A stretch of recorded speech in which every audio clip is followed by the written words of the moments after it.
Full room right now, and we probably have quite a few people online too, so I think we'll get started. I think we've got a pretty full presentation here. We have more than one speaker, and we're really looking forward to that. I'm Ken Johnson. I'm out of the Office of Traffic Engineering, and I'm here to introduce Kristine Hernandez, who is our speaker on this subject. So 15 years of Minnesota Towards Zero Deaths, Successes and Challenges is what we're going to be talking about, or what she's going to be talking about with her guests. As a quick introduction related to Kristine, ooh, that's a long paragraph. But anyway, we'll skip it. We will say that Kristine Hernandez has worked with MnDOT for more than 13 years. She's been in the public affairs section, she's been in Towards Zero Deaths, and now she's the lead for Towards Zero Deaths statewide. So I think I'll just leave it at that. Short, sweet, and simple. So we'll go that route. So help me welcome Kristine Hernandez.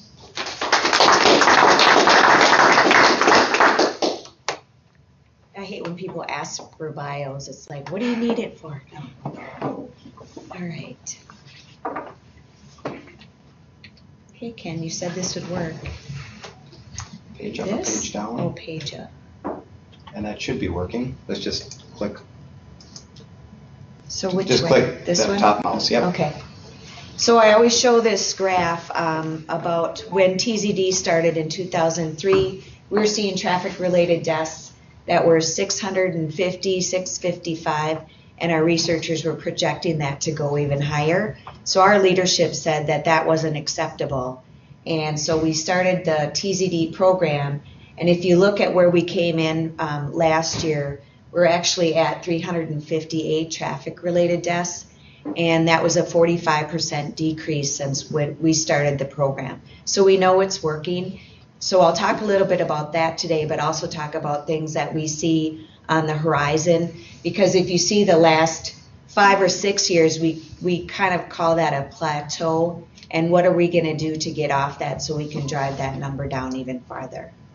But if you don't know much about TZD, we look at fatalities and serious injury crashes because those are the life-altering ones. And obviously, death is a huge factor, so we don't really look so much at the property damage crashes or the fender benders, if you will, but really the ones that really change people's lives.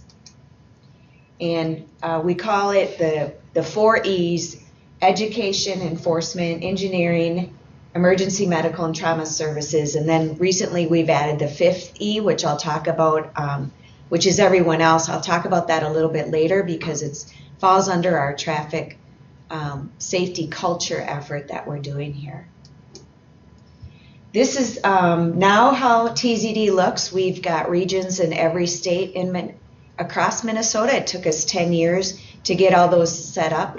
They loosely follow the MnDOT districts, but there were some relationships in part of those areas so that we didn't want to break that up. So they are in with the region that they aligned with.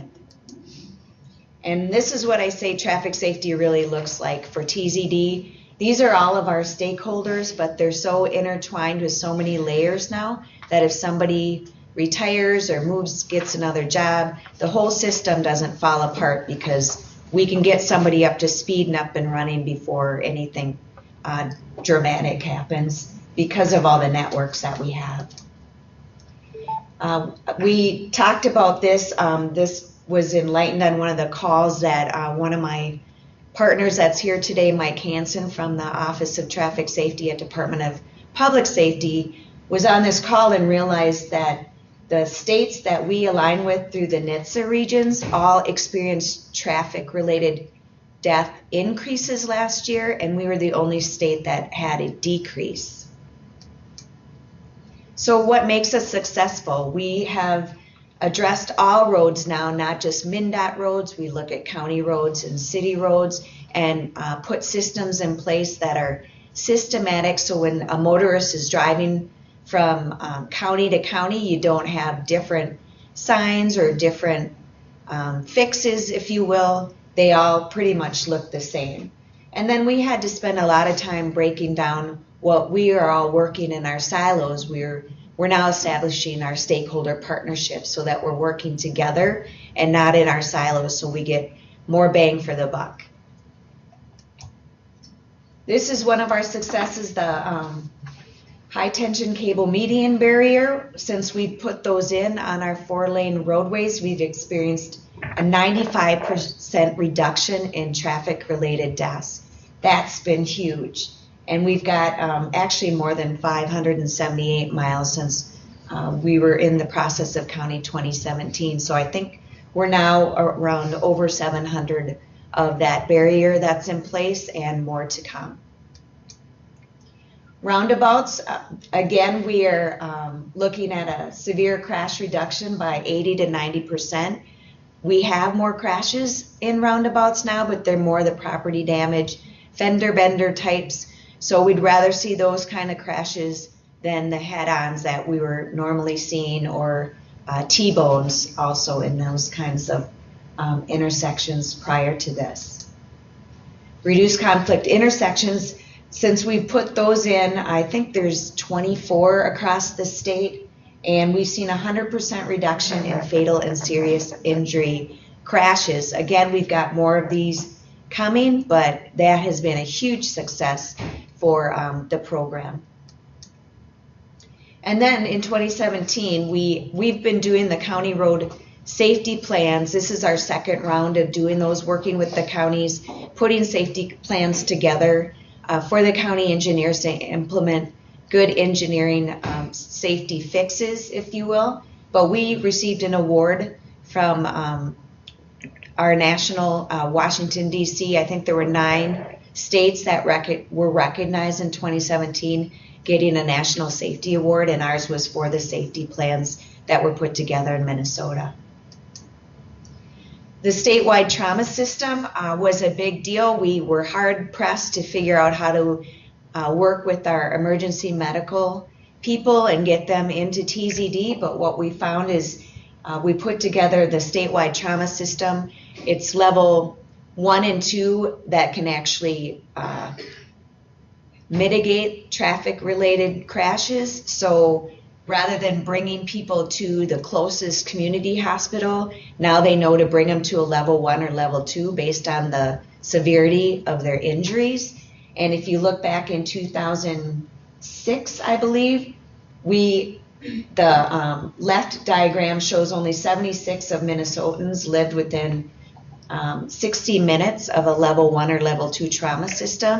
But now in this 2017 and forward, we've got nearly 99% of all Minnesotans live close to one of those, or we can get them within 60 minutes to that type of hospital for the right treatment. Another thing that came out of TZD was the auto launch program, and it used to be that someone, law enforcement personnel that responded to a crash had to tell the dispatcher, yes, send a auto launch so that we can get them to a hospital faster than traditional ambulance. But we have now worked with dispatchers to, based on what people, whoever is first on scene, whether it's MnDOT maintenance or just a bystander, a motorist traveling, they can ascertain from the way that they're describing the injuries, they can automatically launch them. And if we have to call them off once we determine that they are okay and can go by ambulance, then that's fine, because they won't be charged for sending a helicopter in that. So that will help the response time for a crash victim. We talk a lot about the golden hour, so especially if you're in greater Minnesota, this is really critical to have this system in place. The point of impact is a parent component to driver education. So what we know for kids, yes, they need to go through driver's ed, but what we also found out is a effective countermeasure is having the parents go through a parent education and awareness class. So we have that all but mandated here now in Minnesota, that if they choose not to go to the class, the child is expected to do more behind the wheel driving hours and turn that in to get their certificate. The reason we did that is, besides it's the best practice, people that are now my age that went through driver's ed, the curriculum has changed, the restrictions have changed. So these are ways for parents to know what they can allow their child to do when they're beginning driving. And this was such a good program that we discovered. Missouri called and asked if they could put it to use as well. So we have other states stealing our programs, if you will, but that's what we do too. So we beg, borrow, and steal to make the Towards Zero Death program even better. Every time that we are talking to other states, we try to find something else. Motorcycle safety training, if you look in 1986, there are 375 students that actually went through some form of motorcycle training, but over the years, if you see it now through 2017, we have almost 170,000 people trained. Do we still have work to do on motorcycles and motorists? Absolutely, but this has been a huge improvement. And we actually had a crash this week that someone that was hit by a motorist, and he was on a motorcycle. He was pretty banged up, but he had his helmet on and his safety gear, and he had went through the training, and he did credit the training for helping him with all of that process. And I will now turn it over to Captain Bartel, who will talk a little bit about some of the enforcement activities. All right, thank you. So one of the E's is enforcement.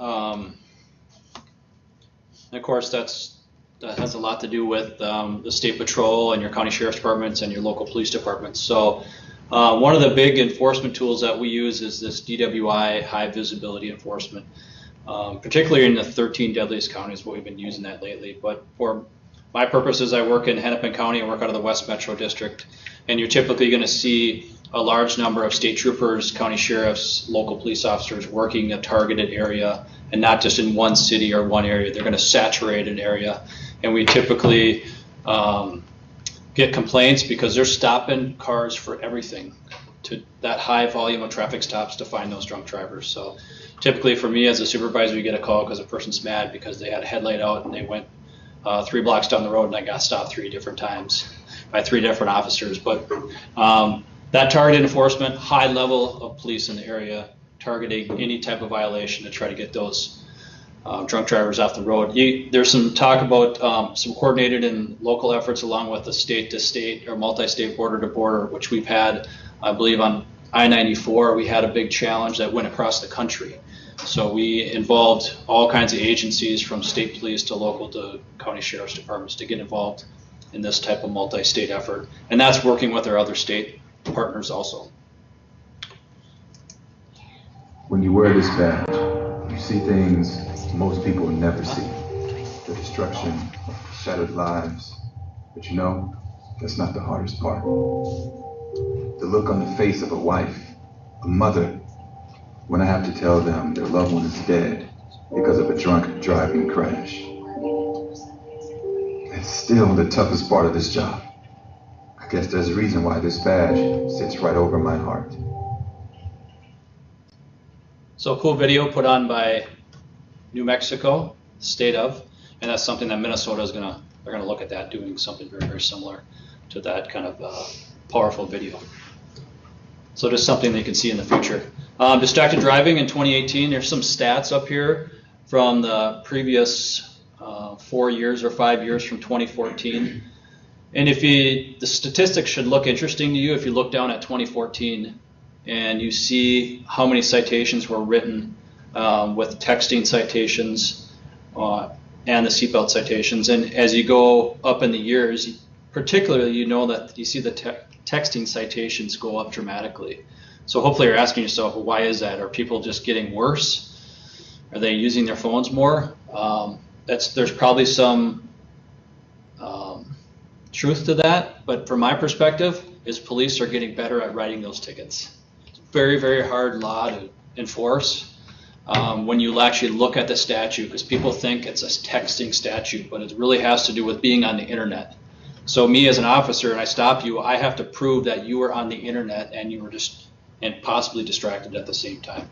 So that doesn't mean you can't use your phone, but the actual texting statute talks about being on the internet. So I can also be distracted and not be on the internet. So it's a whole different piece to it. So we came forward with other techniques to try to curb this, and some of our saturations we've done, we've used school buses, so we put a police officer on a school bus radioing out people that are doing stuff on their phones and can say exactly, they were on the internet, they were on this website, they were on Facebook, they flipped through 10 different pages.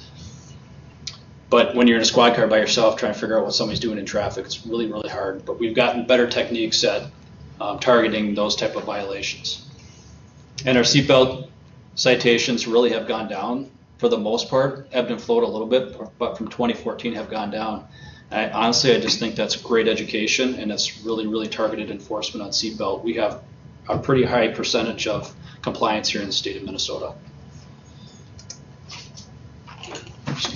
So DWI Courts are, we've got 10 grants that cover 16 DWI courts, and basically I call them wraparound courts. It's people that are repeat offenders, but they haven't killed anyone in a traffic crash, but it's a way to get them the help that they need so that they don't repeat, and get them clean basically from repeated use of alcohol. And so these are very expensive, but if you look at the cost compared to having to repeatedly take someone to court and get them in jail, incarcerated, and all the problems that come along with that for them, these have actually been more cost effective than going strictly the penalty route.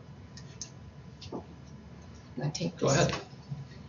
Driver license sanctions, ignition interlock. We know that this is also underutilized, and it's another opportunity for us to try to get more people driving legally using ignition interlock. So this is an opportunity again.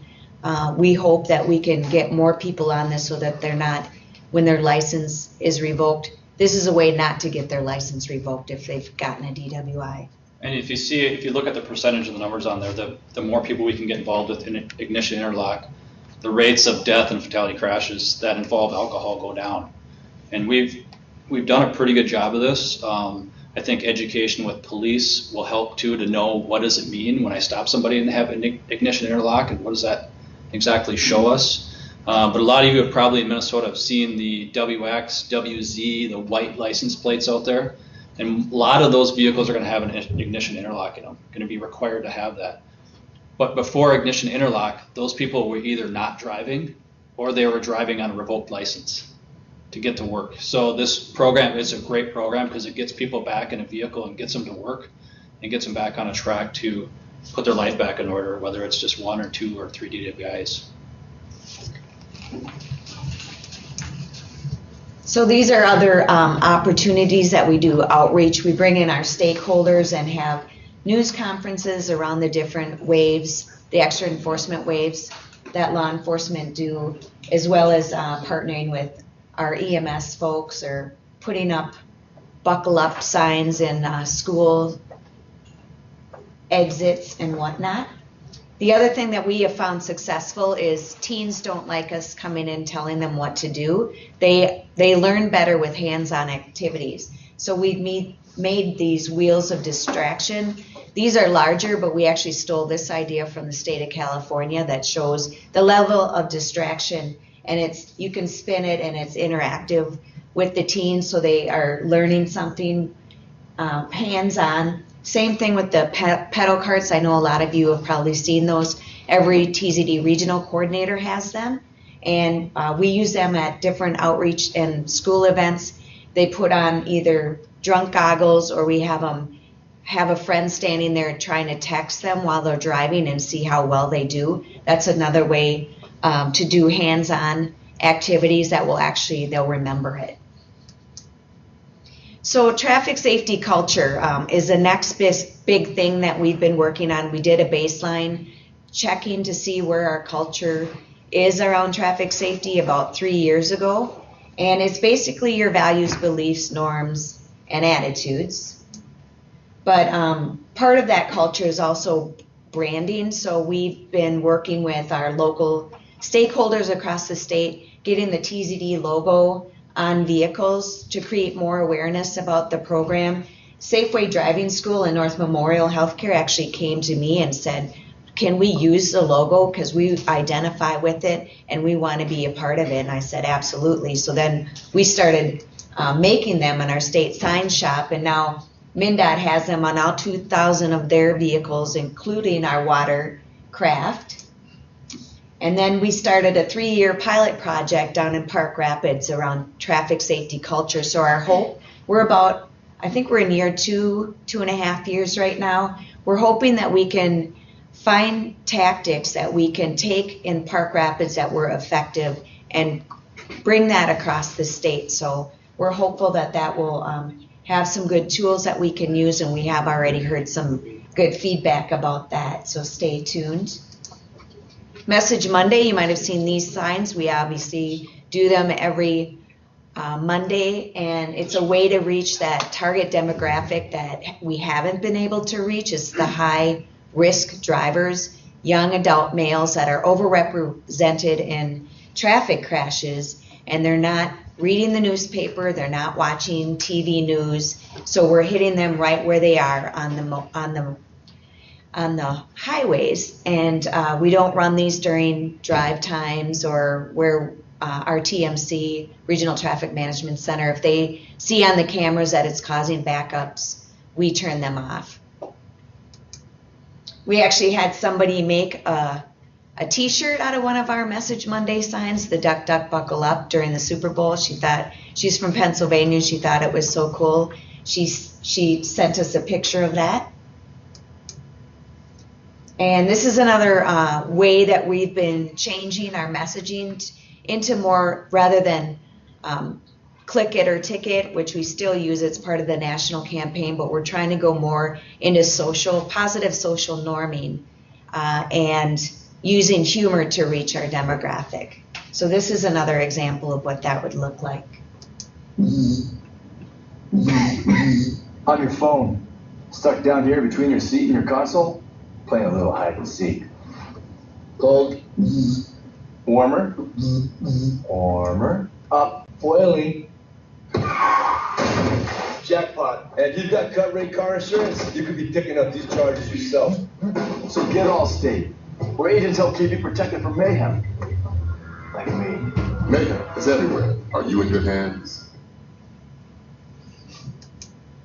This is another example of traffic safety culture, and I like to show it because we did not ask them to do it. It just kind of culminates into signs like this, and it says, "Dear driver, we know you've been looking at your phone seriously. No one just looks down at their crotch and smiles." Needless to say, as a state agency, that would never fly on a Message Monday. And I will now turn it over to Mike Hansen to talk about an example that we've been doing for corridor enforcement. Thanks, Kristine, and good afternoon, everybody. I'm going to talk just real briefly to you about a project that we started in 2014, and I think it really is an exemplar for how TZD really can work and the partnerships that it creates.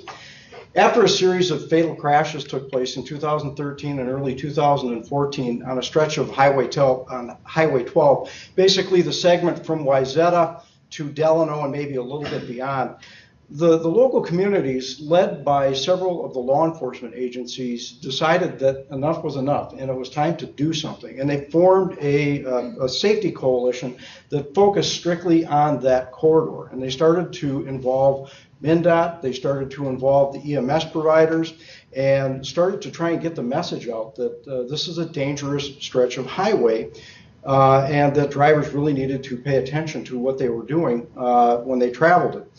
So as a result of the local coalition becoming very active and working very closely with MnDOT, they formed a strong partnership and then quickly were joined by a private company, Diamond Services. Thank you. Diamond Services Incorporated. Diamond Services.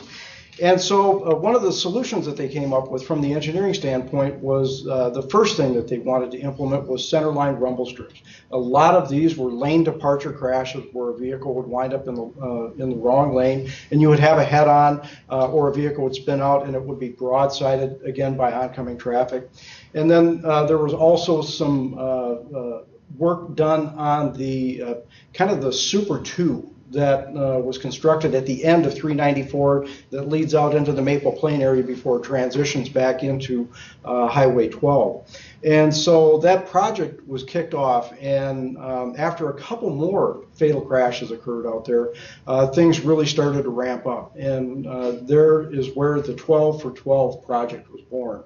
And we really worked hard to involve a lot of the media and kind of focus on that education and public outreach aspect of the project. Thank you. So a big media kickoff took place. There was a lot of enforcement emphasis that was placed on that particular segment of roadway, basically as it traveled through Hennepin County into Wright County and even west from there. And it started to prove to be fairly successful. Driver behavior started to change. The number of crashes started to be reduced. Unfortunately, when we kicked off the 12 for 12, our goal was 12 months without a fatal crash on Highway 12. Well, the first fatal crash was a drunk that was leaving Delano and crossed the center line and hit another car head on, killed one and critically injured another one. And then a couple months after that, we had a snow event and an ice event out there. And for anybody who's familiar with it, again, car spun out, was hit broadside, and that resulted in a fatality as well. But through the continued efforts of the Safety Coalition and all of the E-partners, including everybody, we went the next 14 months, I believe, without another serious crash out there. And that led to some further refinements and improvements to the roadway, including a center median barrier that was installed on the Super 2 portion of Highway 12. And that has since proven to be very beneficial in that at least 2 crashes that I'm aware of that would have been a head-on without that center median barrier were prevented.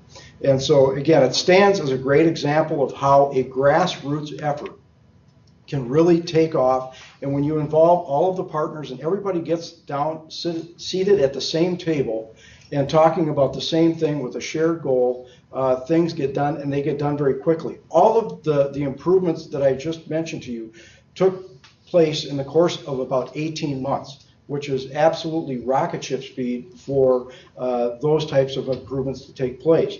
And when you throw the political aspect of it in there and all of the funding challenges, MnDOT and all of the partners really did step up to the plate, and it has saved lives. And it continues to be an active coalition, and they continue to seek additional funding for additional projects along the corridor. Thank you. Is that the last one? I don't know.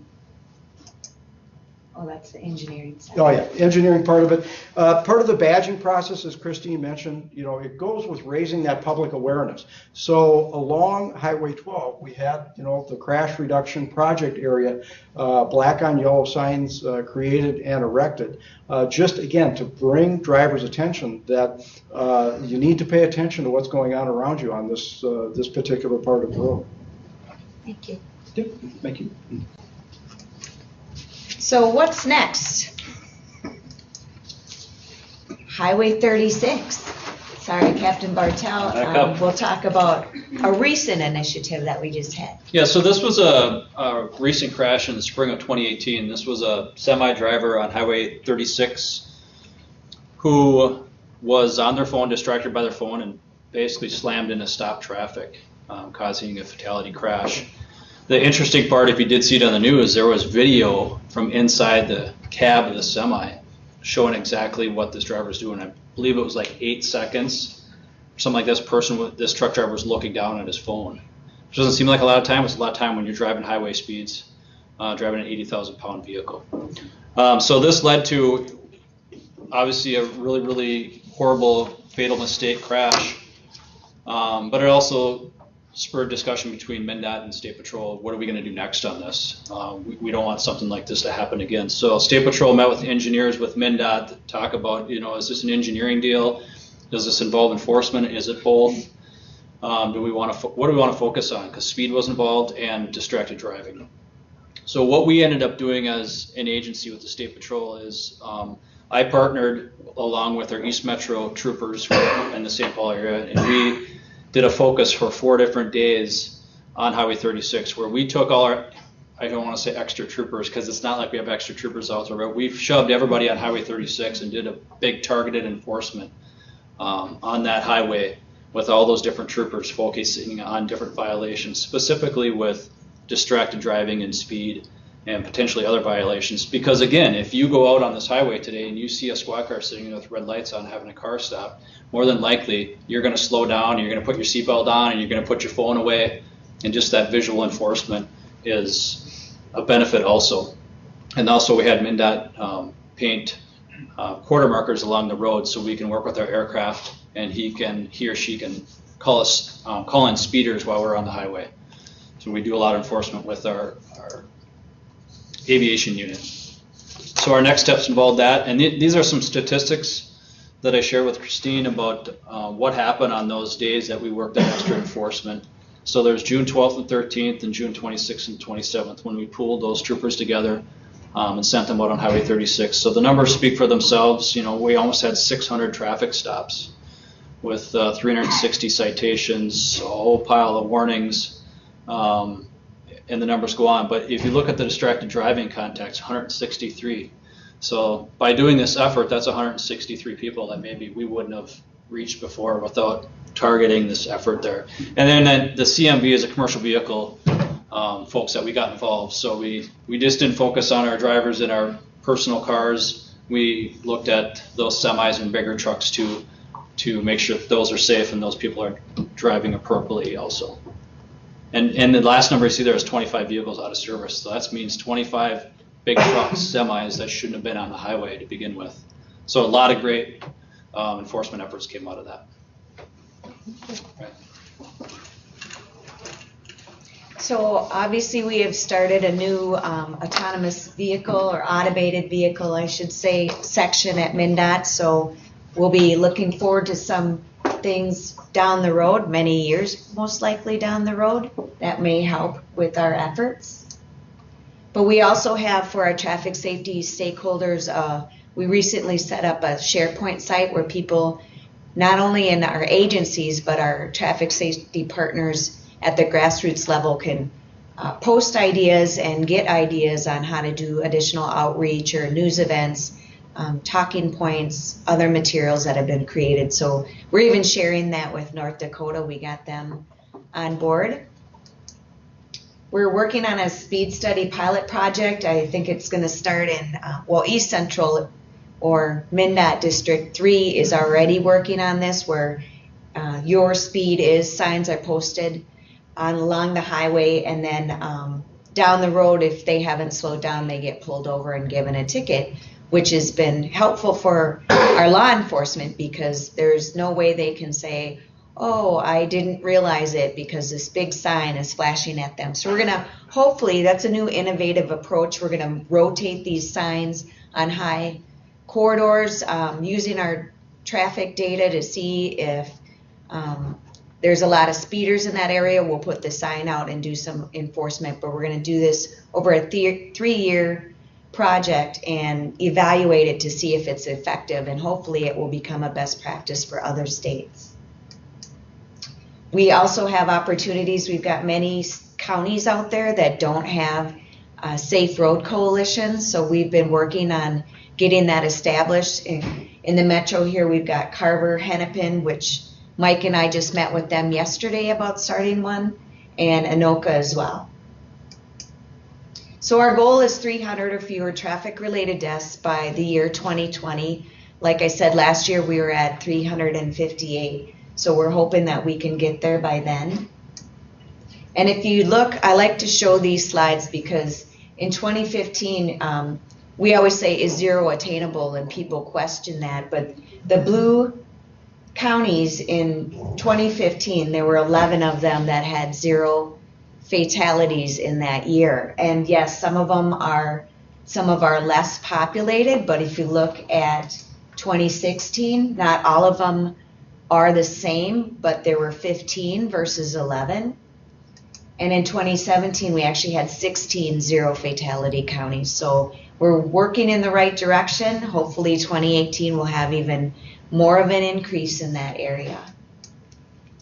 But we also are working with our border states. As I tell people, it's not just Minnesotans that are dying on our roadways, so we want them to put in some of the same systems in place and outreach that we're doing.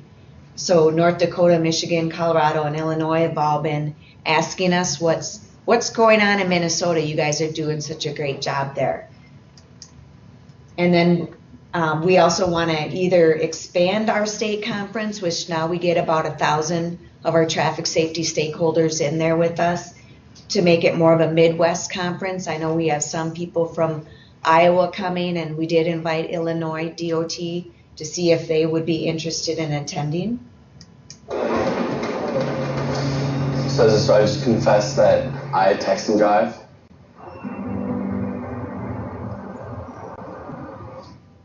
If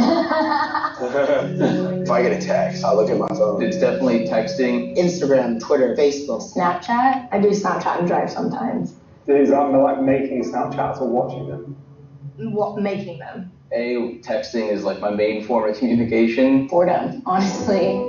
And B, well, no, I guess no, it's really just A. I've only never done it at stoplights. I've always been really good about it. The passenger has a pretty important role in driving now, where they're like, oh, red light, red light. If someone that you like texts you, you're like, you can't just like let it sit there without just knowing what they said. Because what if something exciting's happening or something happened? Like every time I do it, I think about, like, why am I doing this? And then I just keep doing it. I'd like to want to introduce you to a friend of ours. My name's Jason. Hi, Alexis. Hi, Dash. Justin, nice to meet you. Nice to meet you. I just really quickly want to have a chat and tell you what happened to me. When I was 21 years old, driving home from my college graduation ceremony, driver on his phone was so distracted. He turned left into the intersection at a red light. Another car, an 18-wheeler, swerved to miss him and hit my family's car. And the resulting collision actually killed both of my parents. I spent 2 months in the hospital fighting for my own life, and then 2 more months in a rehab hospital, learning how to walk again, learning how to speak again, learning how to dress myself and how to feed myself. I live with a partially paralyzed body. I didn't have my daddy to walk me down the aisle when I got married.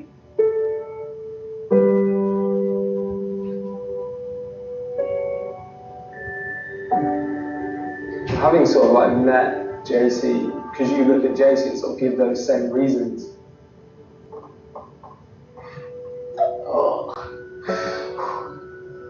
Usually I use my phone to change a song on. I try to use it as little as possible, but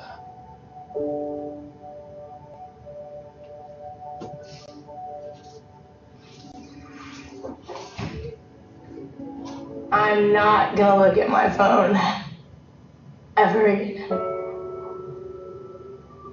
Honestly, if I have been sitting at a red light and I'll like glance down and see if my mom's texting me, but the people's lives that are impacted from something that is so stupid.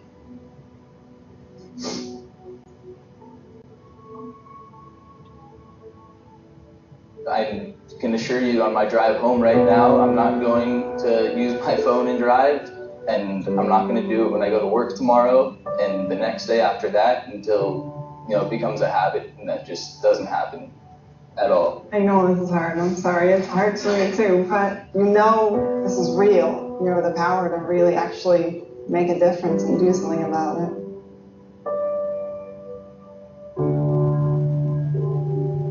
Thank you.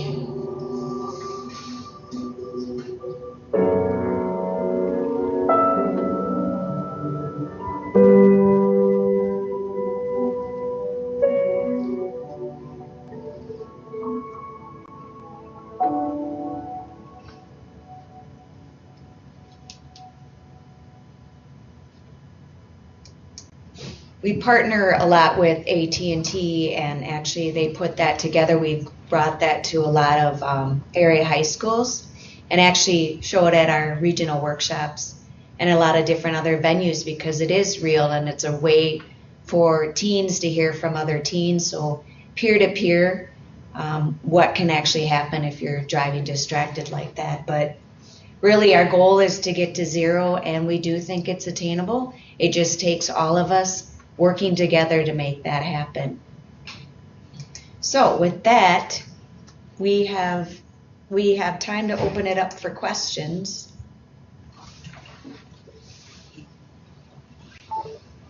Sure. So I know in other states, fatalities with bikes and pets have been on the increase. I was hearing about in Florida, it's been pretty significant lately. Is that occurring here, and is there any of your efforts focused on that? Yep. Mike, you can come up here. You have to talk up here, remember? Okay. But we do have Vision Zero programs that are happening now in Minneapolis and St. Paul, but they focus more directly on pedestrian and bicyclists because they're overrepresented in those types of crashes. Historically, our peds and bikes are kind of flatlined. We haven't seen the same kind of spike that some other primarily warm weather states have seen, because society is getting more active, especially year round when you can do that, like Florida or Arizona, Texas, places like that. But with that being said, every one of those fatal crashes, just like any other fatal crash, is preventable and doesn't need to happen. And so through Vision Zero, which some of the major cities are really adopting, and that's more infrastructure, behavior, community-based changes. They are trying to address that. St. Paul has a very active and very aggressive enforcement and education campaign that they use within the city, and that's kind of branched out to some of their suburbs. But it is something that we are focusing on and always looking for the next best strategy to address that kind of thing.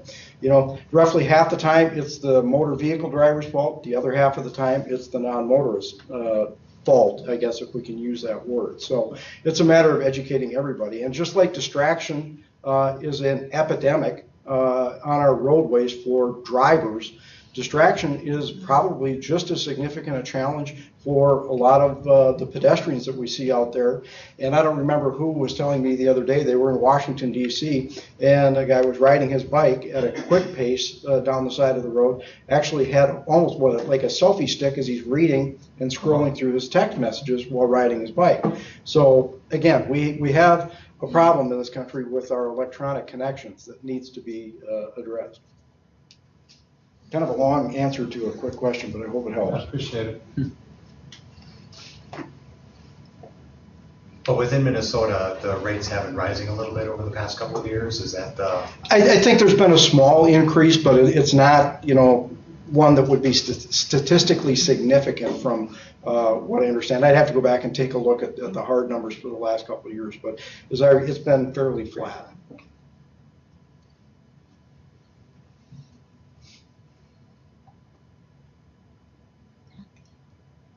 I guess I have a question. So with drunk driving, how does that apply to water vehicles as well in the state? I'm sorry.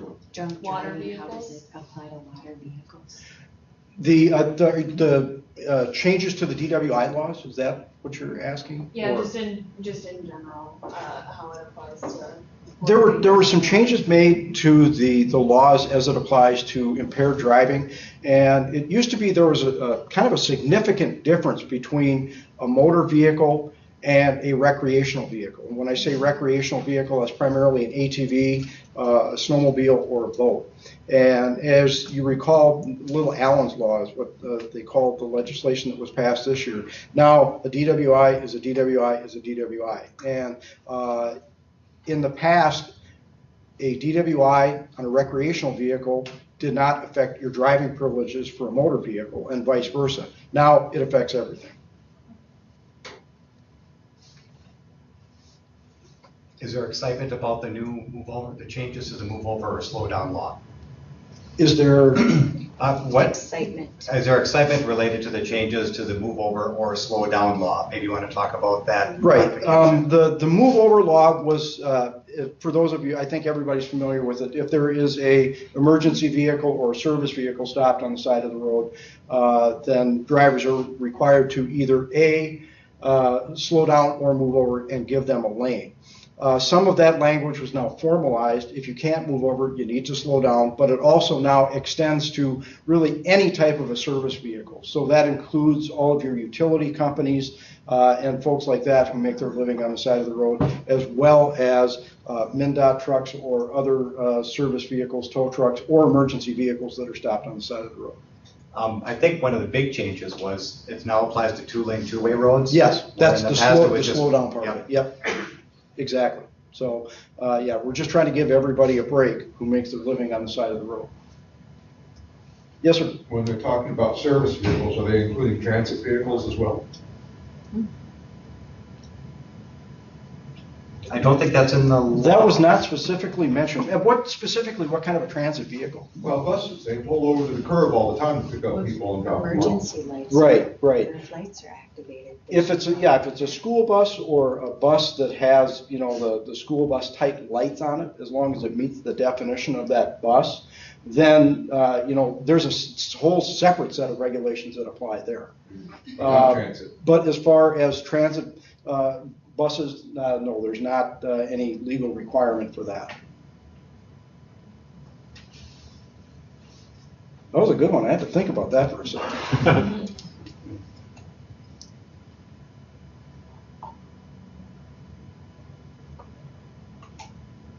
So one other thing, you identified several things that you do that has helped reduce crashes. What are like the top three that is it like seatbelt usage, or how cars are more safe these days, or is it reduced conflict intersections? Yes, how about all of the above? I think if you look at the reduced conflict intersections, I think it was the first one designed and built in the state was in Cologne at Highway 212 and 282, I believe. Back when I was a really young trooper, used to look like Jason, I worked that area, and it was every year, a couple times a year, we'd have a fatal crash at that intersection, and that continued on until the reduced conflict intersection was installed there. And since that time, correct me if I'm wrong, I don't think we've had a fatal crash there. No, it's zero. Zero. There haven't been any. There have been none. So yes, hats off to those. Roundabouts are another engineering wonder. The cable median barriers, it's awesome. 95% reduction in cross median events resulting in a fatality where you put in those cable median barriers. So that's a tremendous success. If you think about some of those horrible crashes, when I was working in Detroit Lakes, we had one of those that hit a van full of college kids, and 4 or 5 of them were killed in that crash. And those are not happening anymore. The troops, the deputies, and the officers that work those areas, they're writing more crashes because where a vehicle would just go in the median before and you tow it off and be done with it, now it tears itself up. But that's the price that you pay for those safety improvements. If you look at what has happened with alcohol impaired driving, 25 years ago, roughly half of all fatal motor vehicle crashes involved an impaired driver. Right now, we're under 30%. So that's a huge increase. Look at where our seatbelt compliance rates have gone. This year, we went up to 92.4% compliance statewide. That's not the highest we've ever been, but that's still way above the 60 and 70% we were at 10, 12, 15 years ago. So that's making a tremendous difference. The improvements in the emergency medical response system across the state, the auto launch protocols, getting patients to the right hospital at the right time, those are great. The point of impact program where we're reaching out to these teen drivers, we're just now starting to get a lot of them into that 20 to 35-year-old demographic range where some of the lessons that they pull out of those programs are starting to pay off. So as you can see, it's all of the E's working together and working on changing that traffic safety culture in Minnesota. Fatal and serious injury motor vehicle crashes are not inevitable. Every one of them can be prevented. And the sooner we get everybody to that realization, the better off we are. When I graduated from high school in 1982, by the time I graduated, I had lost 3 classmates out of 252 to motor vehicle crashes where they were killed. When my kids graduated from high school in the mid to late 1990s, neither of them had lost a classmate. Now, my oldest has lost a couple since then, but we're working on that. So we are changing those attitudes and those approaches. So what are your thoughts? Is there still resistance to the hands-free law? I would anticipate that the hands-free law would help you be able to enforce the texting thing, because if you're touching the phone, unless you're doing navigation, and that's still kind of in the weird area, I understand there's still resistance towards that. Is that coming down? Are we getting closer to a hands-free law in the state? I'll be a little careful. I would anticipate hands-free legislation will come back again because it has a very strong backing. I don't quite know why it didn't make it out of either chamber last year because of the overwhelming support for it, but I do anticipate it will come back. And the other states, there's currently 17 states that have a hands-free law. Of those 17, 14 have seen an average 15% reduction in the number of fatal crashes that are occurring within their state. If you take that 15% reduction, apply that to 358 from 217 in Minnesota, that's almost 50 people that would not have died last year in Minnesota if we had that law on the books. So hands-free, it's a great tool for Jason and his troops, for the officers and the deputies out there, because they don't have to figure out what they're doing. If you've got your phone in your hand, that's the violation right there. You don't have to figure out what they're trying to do on it.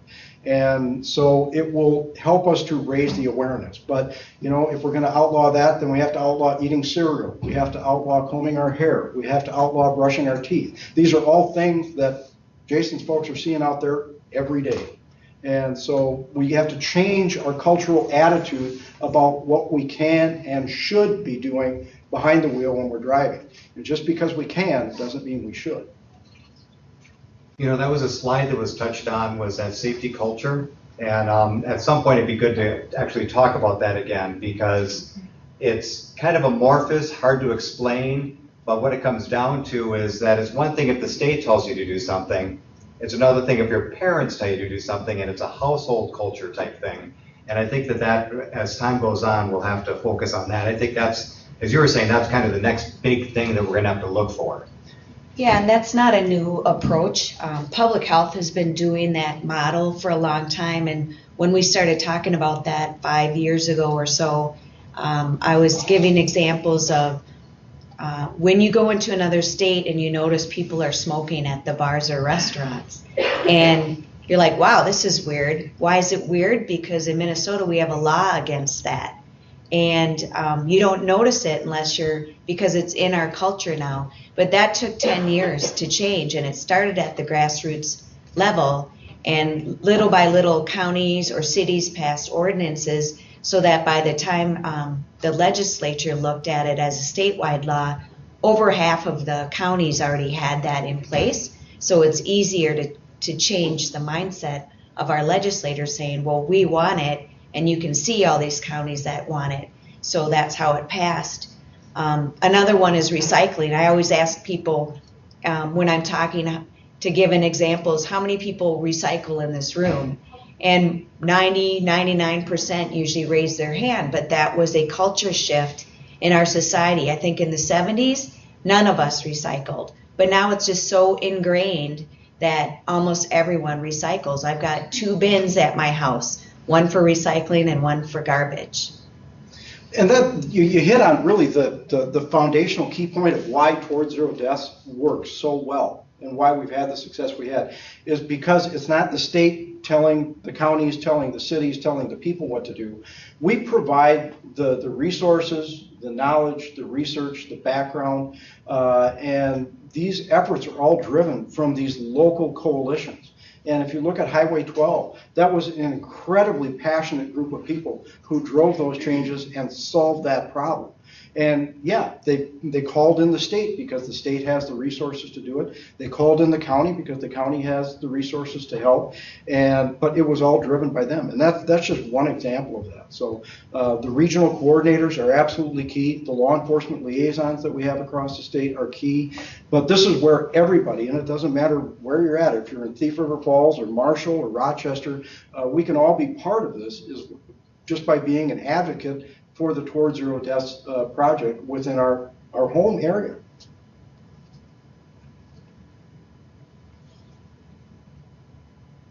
Any other questions? With that, I'd like to thank Kristine and our other speakers for the presentation. Thank you. You bet. And nice to see you again. Yeah. And as you're aware, these are recorded, so we'll save it for posterity and other people want to share it in other areas. You know, we talked a lot about statistics today, and you know, I was reading an interesting fact today. You know, I learned over the weekend that apparently we're like 18th in the world as far as our math skills are concerned, which is kind of stunning to me. But at least we're still in the top 10, so I'm relieved about that. Do you realize 5 out of 4 people don't really do well at math? Anyway, I'll just leave it at that. I knew people were expecting it. I didn't lead off with any bad jokes. So I'd like to thank everyone for making it. We'll see you next time. Thanks.